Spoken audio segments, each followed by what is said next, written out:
Հովհաննես Թումանյան Աղբյուր,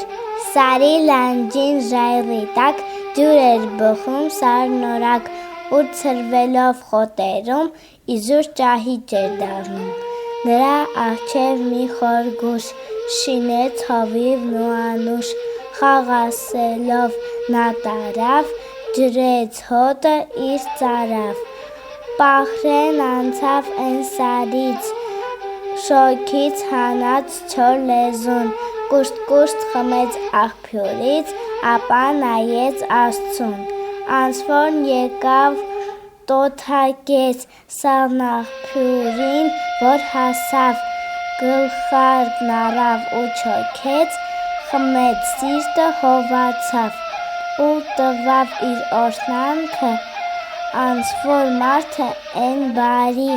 քո շինողի օր կյանքը ջրի նման երկարի։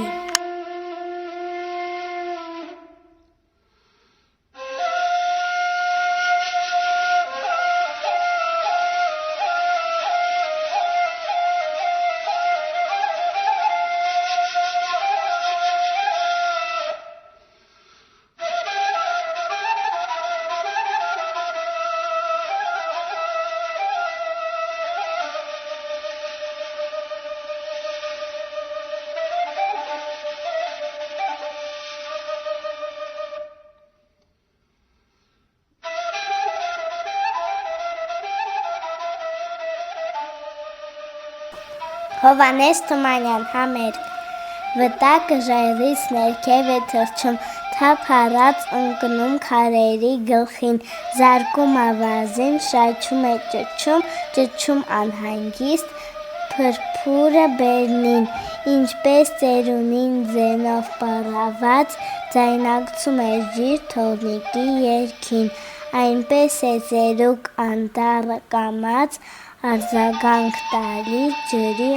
աղմուկին, այնինչ բնության զվարթ համերգի,